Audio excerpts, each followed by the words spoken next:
Welcome back, everyone. This episode I already know you're all gonna love. You may know her best as a singer, actor, motivational speaker, but you may know her more from being a semi-finalist in the 2018 season of America's Got Talent. Her story is so moving and beautiful, and I'm just so honored that I have the opportunity to talk to her today. Ladies and gentlemen, Christina Wells. Why did you decide to come on the show this year? This is an awesome opportunity for me to fulfill my dreams and for me to show my boys that nothing should prevent you from making your dreams come true. Preach, yes. Thank you for saying that. Go for it. Okay.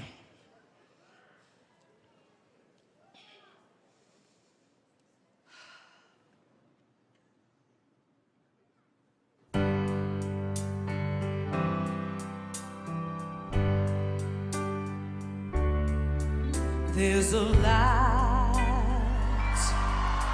in the darkness, though the night is black as my skin. There's a light burning bright, showing me the way. But I know where I've been. There's a dream.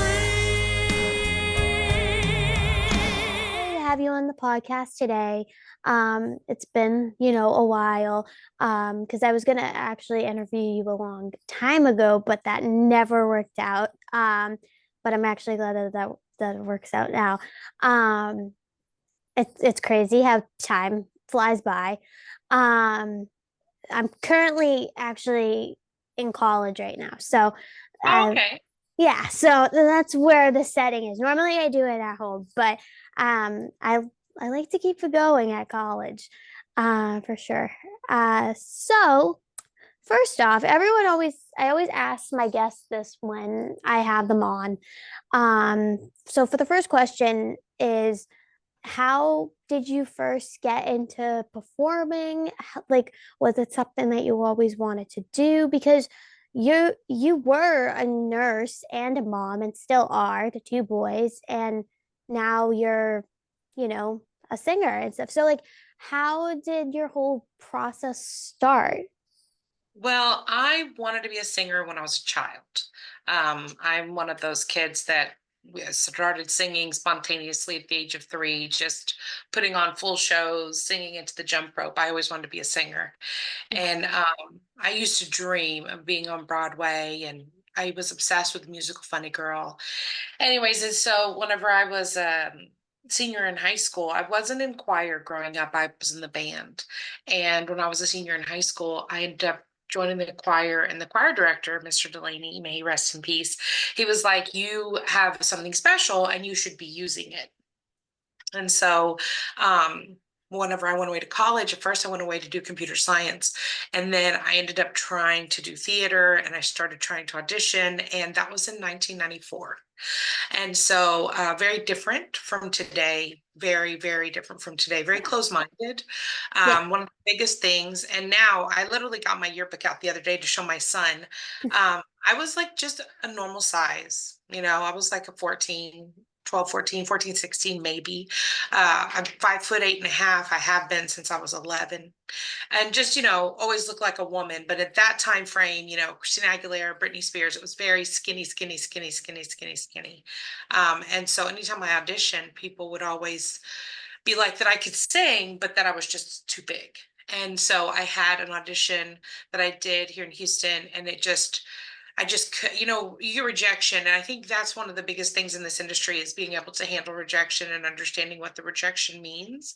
And for me at that time, I thought every time someone said no, that I was just too fat. And that meant it's never going to happen.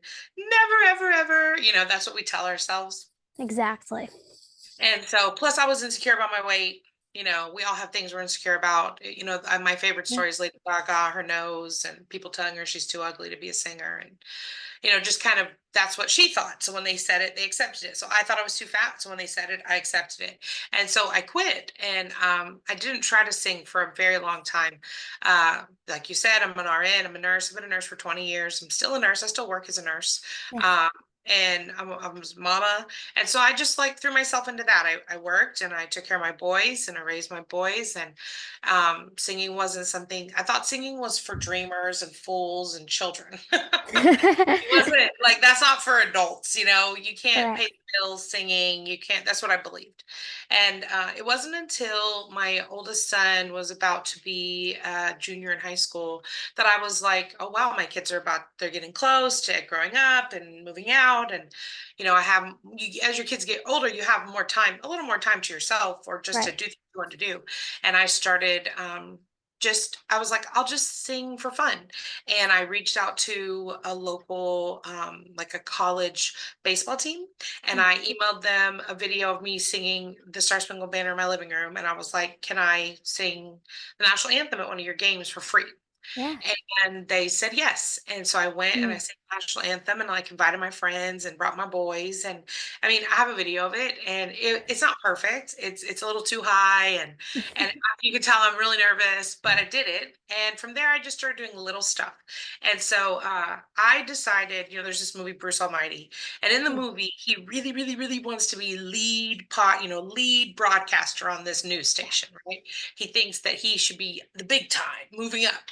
And through a series of trials and tribulations, he accepts that it's okay to entertain people in his community. It's okay to do things right where he is. He doesn't have to leave and go someplace else or be a something higher level to be successful. And that's why I started looking at it. I was like, I'll sing in local talent shows. I'll sing at the church. I'll sing it, you know, I'll sing in regular everyday things around our community. And that's what I Yeah. did. That's what I did. I did that for I started this happened that was 2013. I was like I'm going to try and I sang at that baseball game in 2014 and then by 2015 I had, you know, done a few community theater and musical things for fun for free. And then what really sparked it all was here in Houston they have something called Pride Superstar, which is like American Idol like but for Gay Pride Week. Oh, And cool. so, yeah, it's like, and a lot of communities have these kind of competitions. They're just like fun, local bar Oh, type of yeah. energy. And mind you, I'm, you know, at this point in time, it's 2016. And so what is that? 9 years, I was Yeah. 40 years old, right? And so a friend of mine was like, you've got to audition. They're having it. It's the 10-year anniversary. They're doing a big to do. You got to sing. And I was like, no one wants to see my old behind bar singing. They want to see cute little young people in crop tops and shaking their, you know, high knees. But I went and auditioned and after like a 10-week series of yes, competition, I won. Oh, And awesome. it was crazy. And when I won Wow. the competition, I won $2,000 in cash, and I won $2,000 at a local studio, West Side Recording here in Houston. And I went, and I was like, this tells you where my mind was. I was like, this is going to be what I will play for my grandchildren. And I will say, Grandma used to sing once. Mm. Grandma used to dream of being a singer. You know, like a little something fun, you know, kind of that goes in the memory box. And so I went to the studio and I recorded. I know where I've been from Hairspray because I had done it at a local community theater. I'd been Motormouth Maybelle. And Mhm. then at the end of recording, he was like, that went really well, you know, that I had sung it really well. He's like, you did great. He's like, you have more time left. Would you like to make a video? And I was like, Cool. okay, like what? And he was like, why don't we just like do it right here in the booth and you'll lip sync like you're recording, you know, the song. And I was like, okay, like let's put some makeup on. Let me put on a cute little outfit. Like, okay, that sounds cute. So I made this music video and it got shared by the Houston Chronicle and it ended up going viral for me in that Yeah. time, you know, 2016, having 100,000 views was insane because, you Yeah. know, I had 300 followers, you know what I mean? And what people don't know is that America's Got Talent has talent scouts Hmm. looking for people who are normal, regular, everyday people wanting to do something extraordinary, kind of trying to find your diamond in the rough type of energy. And they had seen that video. And then they reached out to me and Mm. asked me to come audition for the executive producers. And I did, and I made it as a semifinalist on America's Got Talent. And I think, you know what? You know how you don't believe? Right. Whenever they emailed, I didn't believe it. It took too many emails before I replied. I deleted the first one.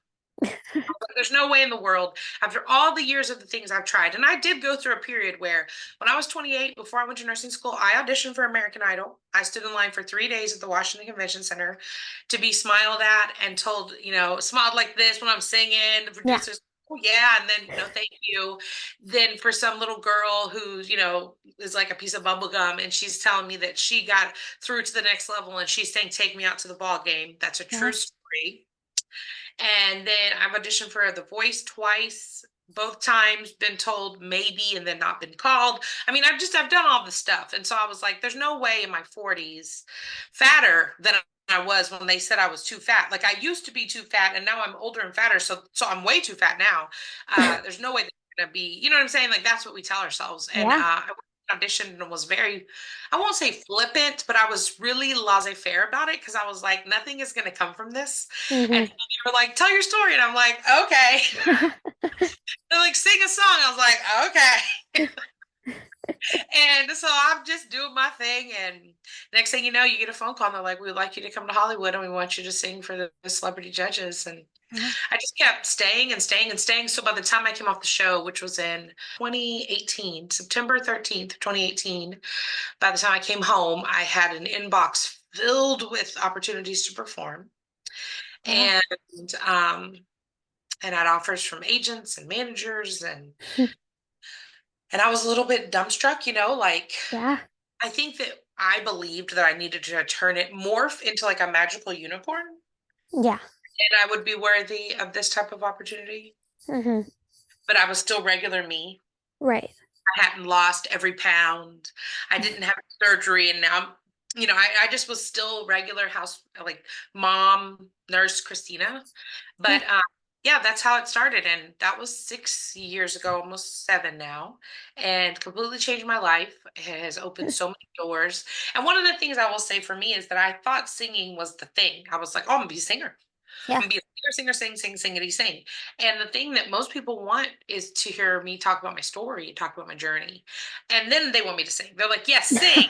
Also, could you tell us your story? And I'm always like, when I first come off the show, I was like, what story? Like, what story are you talking Yeah. about? They're like, your story. Like, how did you get here? And I'm like, I don't know. Like, Right. but I Yeah. had to realize like the trials and tribulations of my life and the fact that I did eventually decide to give my dream a chance and Hmm. to try. And I have a phrase I say yes to myself. I said yes to myself. That's what opened the door to Simon Cowell saying yes to me. That's what opened the door to America saying yes to me. And now I've built a very large online community of people that really believe in what I have to share and my talent and just promoting confidence and the ability to love yourself as is instead of fixing yourself. Like, I don't believe in New Year, new me, New Year's, Yeah. same me, just Yeah. with a few little upgrades. And so, yeah, I'll be 50 this year. And I feel really proud of the fact that the Christina from 2018 tried, just like I'm proud of Yes. the Christina from 2016 that tried, and the Christina from 2014 that tried. So yeah, that's how I came to this point where now I'm a motivational speaker and I perform. I sing all over the United States, and I've done some really cool things, really things I'm really proud of. Mm. Yeah, that's how I got here. No, I love that. I remember when you were on AGT and you were someone that I just was rooting for like the whole time, like such a strong, powerful voice. Like like that's good music. Like I listen to sometimes some really crappy music that just comes up and stuff and I'm like music like what you do and stuff and like that style. It's incredible. Thank you.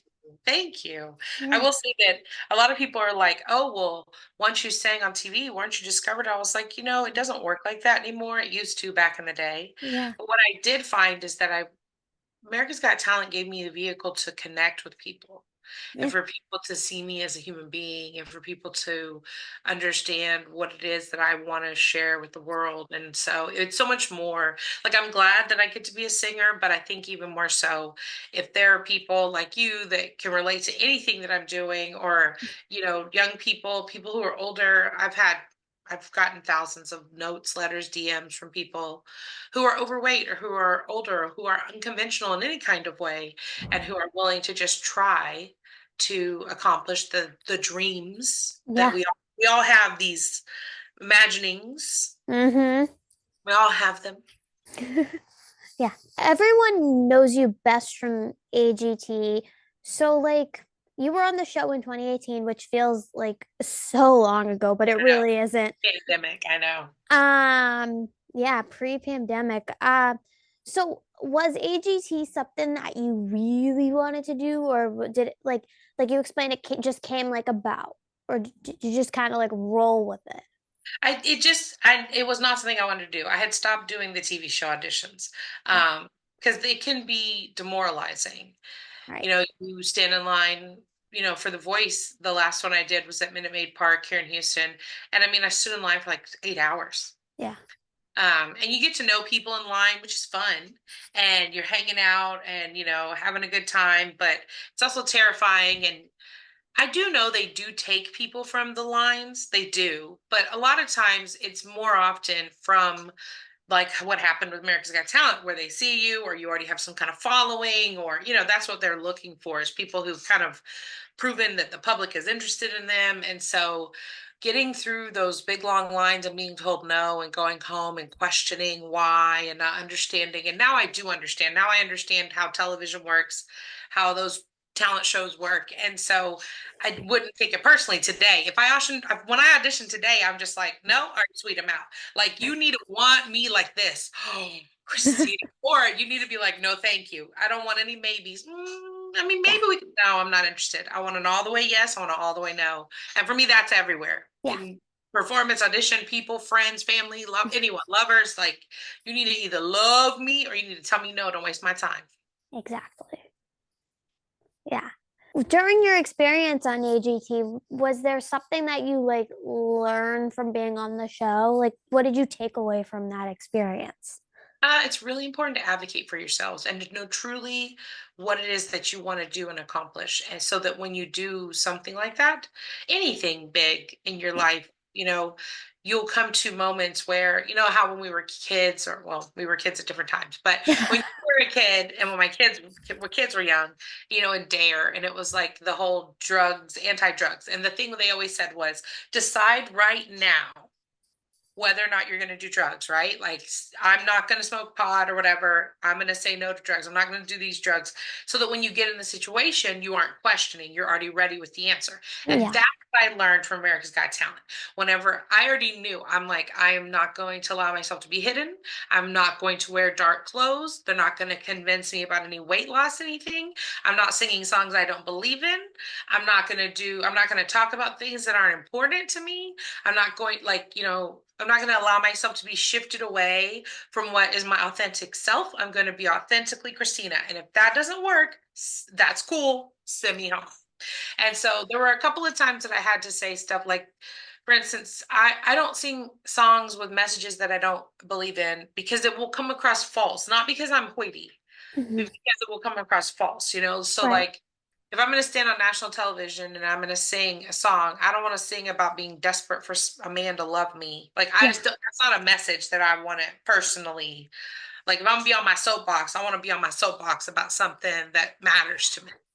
Yeah. And like, I am changing. I know where I've been. Those are songs that I deeply resonate with the message. And at first, the producers didn't agree with those choices. They were like, really? And I'm like, trust me. Just let me sing it for you.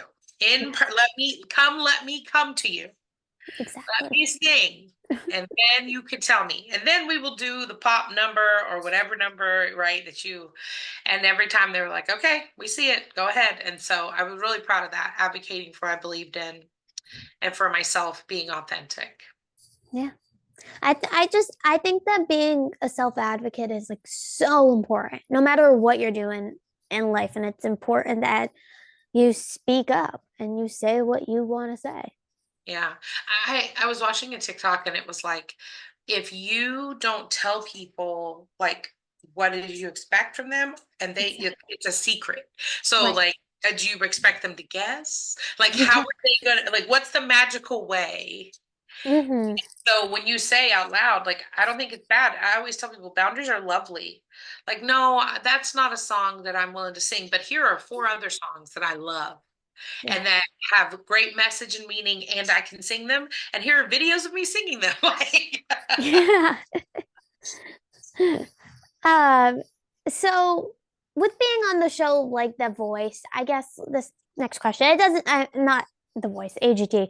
Um, but being like on a show like that or just singing in general, do you like have like a vocal warm up that you do? Or like how do you keep your voice, how do you keep your instrument contained? so when I was on America's Got Talent, I did not have a structure. I was newer to singing. I knew that I needed to sing before I performed.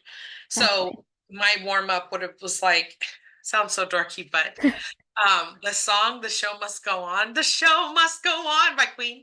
I love that song, and I used to sing that as a warm up. I just would sing that song, and it has so much range and build that it made me feel like vocally ready to perform.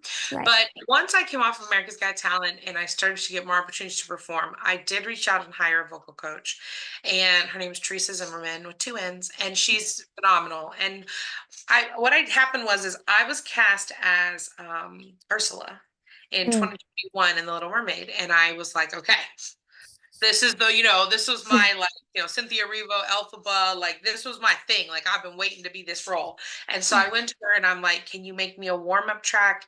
I paid her and she made me this 22-minute vocal warm up, and it's been 4 years, and I mean I've probably sang that warm up for a while. I sang it every day Mm.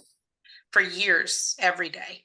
And it Wow. has exercises in it. And it was just my go-to everything. And then when I was on tour, say every day, sang it every day. So yeah, now I have a very clear regime for vocal prep Yeah. of humidity and steam and what I drink, water, and not what I don't eat, what I don't drink. And but then no, then I was just like, the show must go on, going on. Oh. Yeah, but now I do. Now I do have a vocal health. You know, I've found one that works for me and what really gives me the best outcomes. Yeah. Yeah. And I think it like helps too. Like I sing myself too. So like I feel like if I don't warm up, I'm not as strong as I would be. So like I think warming up is just I mean, you get to be a little silly. And it's not pretty at all. So And something I learned with doing I was Meta Larkin recently in Newsies, mm, and she's got a big old song, but it's just one song. yeah. And there's no like that's it. I walk out, I say like 10 lines and then I'm singing that song. There's no like build up to it. So I started when I was warming up, I started dancing to Megan Thee Stallion. Um Body And I realized I needed to physically warm up just as much as vocally warm up. Yeah. And doing that, getting my blood pumping, making myself laugh, feeling myself like, and Yeah. then warming up and then putting my makeup on. I'm like, okay, I'm ready for the role. Like Right. I have to build her, I have to get into the character. So Yeah. yeah. No, it totally works. Because then afterwards you give a great performance and then Yeah. you're like, oh, I wonder why I did so good. Um, yeah. So speaking of playing roles, you have done a lot of theater and stuff. Like you were in The Little Mermaid, you did Seussical and stuff. So lots of times I interview people that have been in like the theater world or the Broadway community and whatever you want to call it. So what do you love so much about like doing theater? Like is there a difference between just stepping out there and just being Christina? Oh, yes. I prefer to just be Christina. I learned that I was on the Broadway National Tour of Chicago for a Mm. year as Matron Mama Morton. And so, been working so hard, doing all these roles. At that time, I really was focused that I wanted to be on Broadway and I wanted to be in New York City. Yeah. and at that time. And so I'm doing the show, which by the end of the run, I sang When You're Good to Mama 247 times. Yeah. So one night, I'll tell you the story. So one night we were in Chicago Yeah. and we had during my song, so When You're Good to Mama is divided up into two parts, has a little scene in the middle. And so the song scene, and then the second part of the song, something was off. I could feel that there's something, lighting was weird, sound felt weird, something was wrong. And because there had been an electrical flip and there was no power to the grid, and some of the lights were still on, but some weren't, and it wasn't transitioning, and the power, like the speakers and stuff were off. So my microphone was. Uh, So the never happens. The stage manager comes out on stage. Never does this happen. mm, Comes out on stage and she's like, "I'm so sorry, everyone. Can we just have a moment?" And they bring the curtain down. oh, And it takes like 5 minutes. They have to fix the electricity, da da da. And she comes to me. Her name is Bethany. I'll never forget this. And she's like, "Christina, do you think you can go back out there and you can like get the show back on its rails?" I was like, "Yes." So the curtain comes up and I walked out. I was like, "How you guys doing?" Which right now I'm just being myself, right? I'm not being right. mama, just being myself. And everyone starts clapping. I'm like, "Why don't we do that one more time?" And I sing the last part of my song again. And show went great after that. And you would think that would be horrible and it would throw me off and I wouldn't know, but instead it invigorated me. And it made me realize that I like being myself more on stage than I like being a character. Mm, But I think that being a character on stage was somehow a stepping stone to understanding that I want to be here and I want to sing and I want to be on, exactly. I want to be here. But now I realize that I love doing musical theater, but I really love getting to be myself on stage.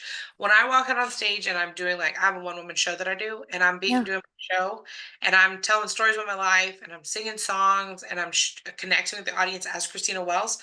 I just prefer that so much. I love it. I love it. But musicals are magical.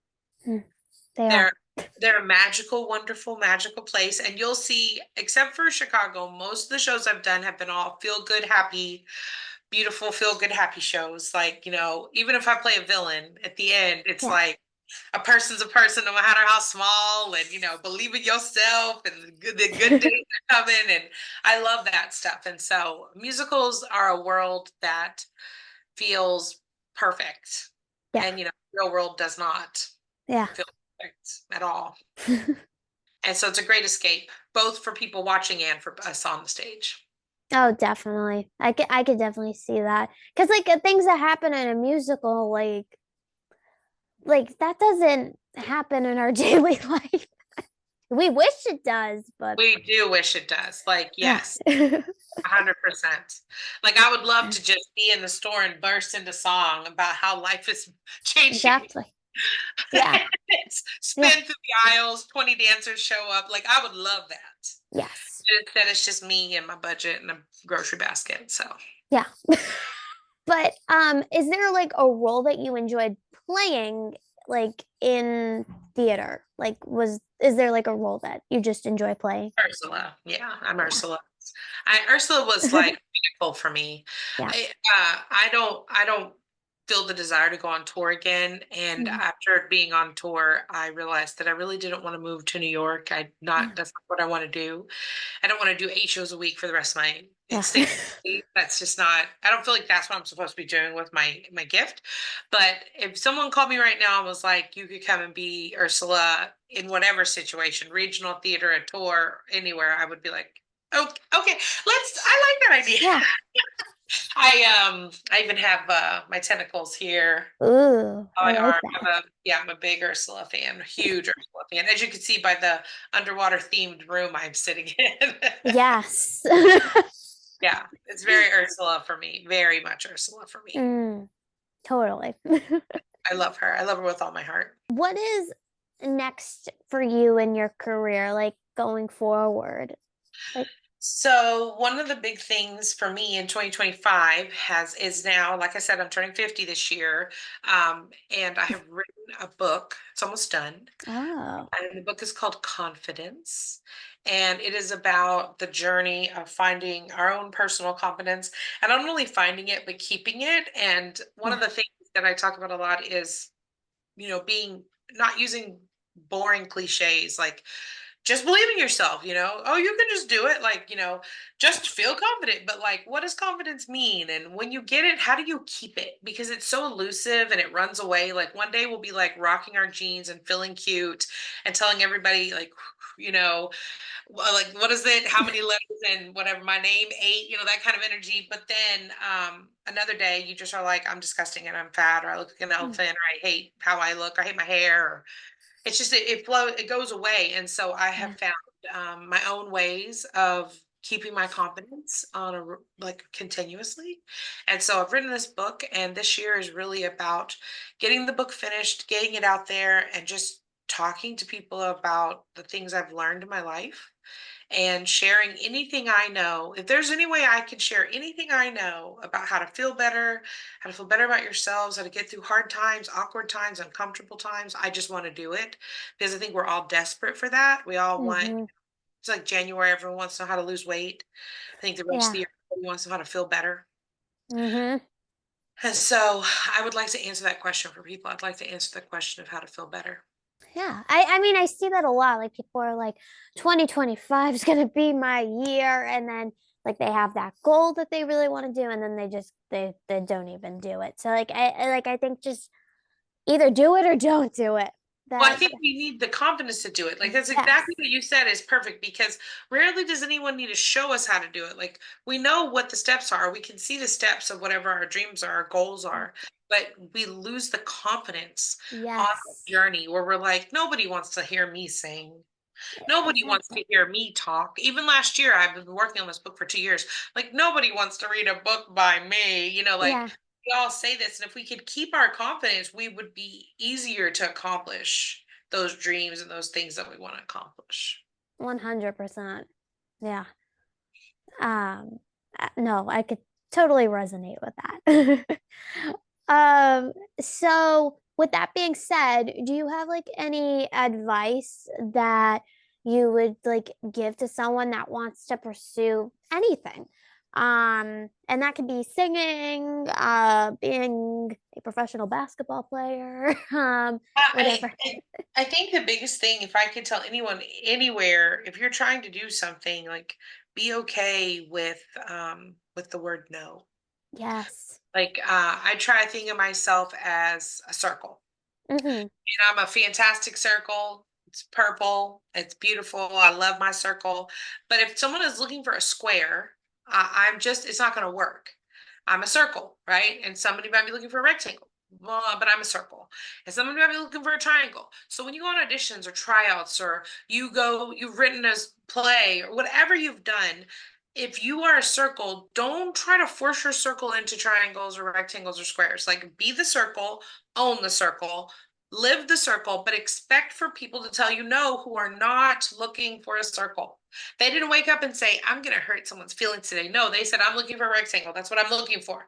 I'm looking for a rectangle. So when you go and audition or try out, or you go to submit or send things to someone, or you apply for a job, like the thing that's meant for you is it's seeking you the same way you're seeking it. And Mm-hmm. so now I don't fret no's. I don't get upset over when things don't work out. I make it sad. We're allowed to be Yeah. disappointed, right? We're allowed to be disappointed. But I had a patient once tell me this. She's like, you're allowed to be disappointed. You're allowed to be sad. She was like, you can even have a pity party, but you can't invite anybody to it. Mm.